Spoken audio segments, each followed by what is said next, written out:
অর্পিতার খামখেয়ালি গল্পে আরও একবার সকলকে জানাই স্বাগত। আশা করি সকলে খুব ভালো আছেন, আমিও ভালো আছি।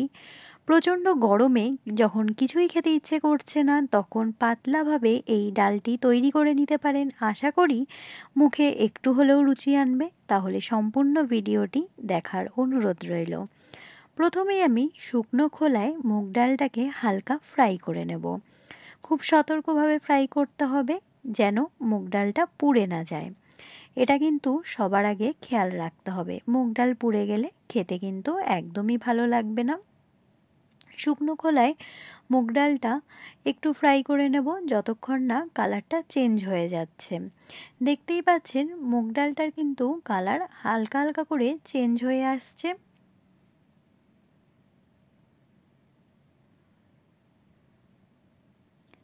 এইভাবে মুগ ডাল ভেজে নিলে বেশ সুন্দর একটা গন্ধ বেরোয়। মুগ ডাল আমার এখানে ভাজা কমপ্লিট। এবার আমি দিয়ে দেব পরিমাণ মতো সরিষার তেল। আজকে কিন্তু ঘি দিয়ে রেসিপিটি তৈরি করছি না, কারণ হচ্ছে গন্ধরাজ মুগ ডালের রেসিপি তৈরি করছি, সেই জন্য সরিষার তেল ব্যবহার করেছি। সরিষার তেল একটু গরম হলেই দিয়ে দিয়েছি শুকনো লঙ্কা আর ব্যবহার করলাম সর্ষে। যেহেতু এখানে প্রথমেই বললাম গন্ধরাজ মানে হচ্ছে টকটক ডাল, সেই জন্য আমি এখানে সর্ষে ফোড়ন দিয়েছি। আপনাদের যদি সর্ষেতে কোনো রকম গ্যাস্ট্রিকের সমস্যা হতে পারে, সেক্ষেত্রে আপনারা এখানে পাঁচফোড়নও ব্যবহার করতে পারেন। শুকনো লঙ্কা আর সর্ষের যখন খুব ভালো একটা স্মেল বেরিয়ে এসেছে, তখন আমি দিয়ে দেব মুগ ডালটাকে। মুগ ডালটাকে বেশ ভালো করে কিছুক্ষণ ফ্রাই করে নেব।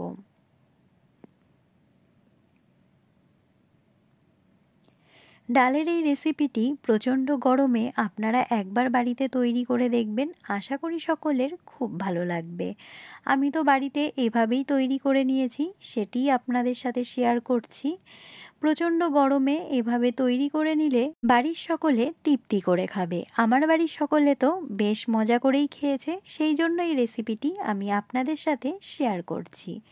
দেখতেই পাচ্ছেন মুগ ডালটা কিন্তু আমি তেলের যে ফোড়নটা দিয়েছিলাম সরিষা আর শুকনো লঙ্কা, তার সাথে বেশ ভালো করে মিক্সড করে কিছুক্ষণ ফ্রাই করে নিয়েছি। এই পর্যায়ে দেখতে পাচ্ছেন মুগ ডালটা কিন্তু বেশ ভালো করে আমার ফ্রাই হয়ে গেছে। এর থেকে যদি বেশি ফ্রাই করি তাহলে কিন্তু মুগ ডালটা পুড়ে যাওয়ার একটা সম্ভাবনা থাকবে। এই পর্যায়ে আমি ব্যবহার করব জল। ডালটা যে পরিমাণ গাঢ়ত্ব রাখবেন সেই পরিমাণই এখানে জল ব্যবহার করবেন। আপনারা যদি ডালটা একটু ঘন খেতে চান, সেক্ষেত্রে ডালটা কম পরিমাণ জল ব্যবহার করবেন। আমি একটু পাতলা ডাল তৈরি করব, সেই জন্য জলটা একটু বেশি ব্যবহার করেছি। এই পর্যায়ে ব্যবহার করলাম পরিমাণ মতো লবণ। লবণ দিয়ে বেশ কিছুক্ষণ ফুটিয়ে নিচ্ছি, দেখতেই পাচ্ছেন। দিয়ে দিলাম গোটা 3টে কাঁচা লঙ্কা। ঝাল ডালে খুব একটা বেশি ভালো লাগে না, সেই জন্য লঙ্কাগুলোকে কিন্তু আমি মাঝখান থেকে ফাটিয়ে দিইনি, গোটা অবস্থায় দিয়েছি। এই পর্যায়ে ডালটা খুব ভালো করে ফুটিয়ে নিতে হবে যেন ডালটা বেশ ভালো করে সেদ্ধ হয়ে যায়। এবার ব্যবহার করব হলুদ। প্রথমে লবণ ব্যবহার করলাম, দিয়ে দেব হলুদ। এই পর্যায়ে দেখতেই পাচ্ছেন পরিমাণ মতো হলুদ ব্যবহার করে ভালো করে মিক্সড করে নেব। এখানে আর আমি কোনো মশলা ব্যবহার করব না। হলুদ, লবণ আর হচ্ছে 3টে কাঁচা লঙ্কা, ব্যাস।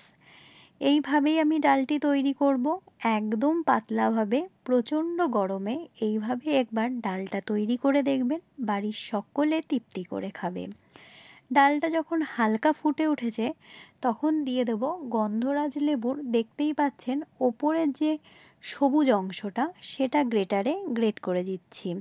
খুব সতর্কভাবে গ্রেট করবেন যেন সাদা অংশটা না পড়ে যায়, তাহলে কিন্তু তেতো হয়ে যাবে। দেখতেই পাচ্ছেন আমি হাতে করে আপনাদের দেখিয়ে দিয়েছি, সবুজ অংশটা দেবেন, তাহলে তেতো হওয়ার কোনো সম্ভাবনা থাকবে না।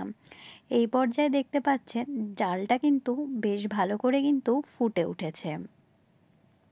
এই পর্যায়ে সকল বন্ধুদের কাছে সেই পুরনো রিকোয়েস্ট, যারা এখনও অবধি ভিডিওটি দেখছেন কিন্তু একটি লাইক দিতে ভুলে গেছেন, প্লিজ একটি লাইক দিয়ে ভিডিওটি কন্টিনিউ করবেন।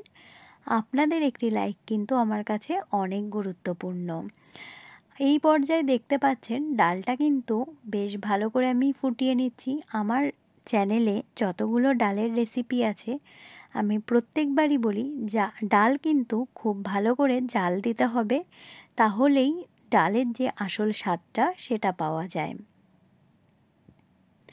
বেশ সুন্দর গন্ধরাজ লেবুর একটা ফ্লেভার বেরোবে, খেতে কিন্তু অস্বাভাবিক ভালো লাগে। আপনারা বাড়িতে একবার অবশ্যই ট্রাই করে দেখবেন।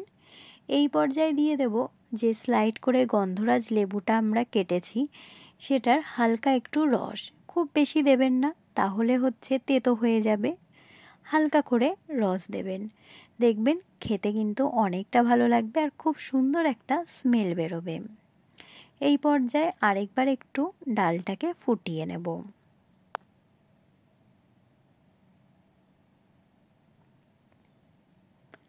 ডালটা কিন্তু খুব একটা ঘনও হয়নি, খুব পাতলাও হয়নি, আপনারা দেখতেই পাচ্ছেন।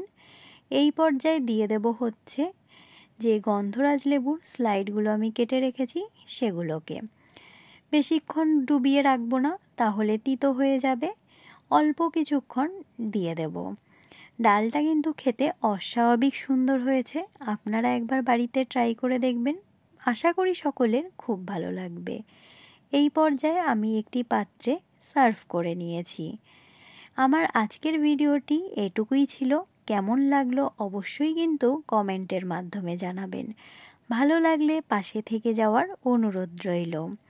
তাহলে আজকে এখান থেকেই বিদায় নিচ্ছি। অন্য কোনো দিন অন্য কোনো ব্লগ ভিডিও বা রেসিপি ভিডিওর সাথে দেখা হবে।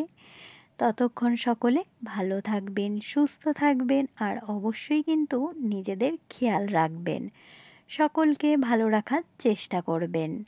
তাহলে আজ এখান থেকেই বিদায় নিচ্ছি। নমস্কার।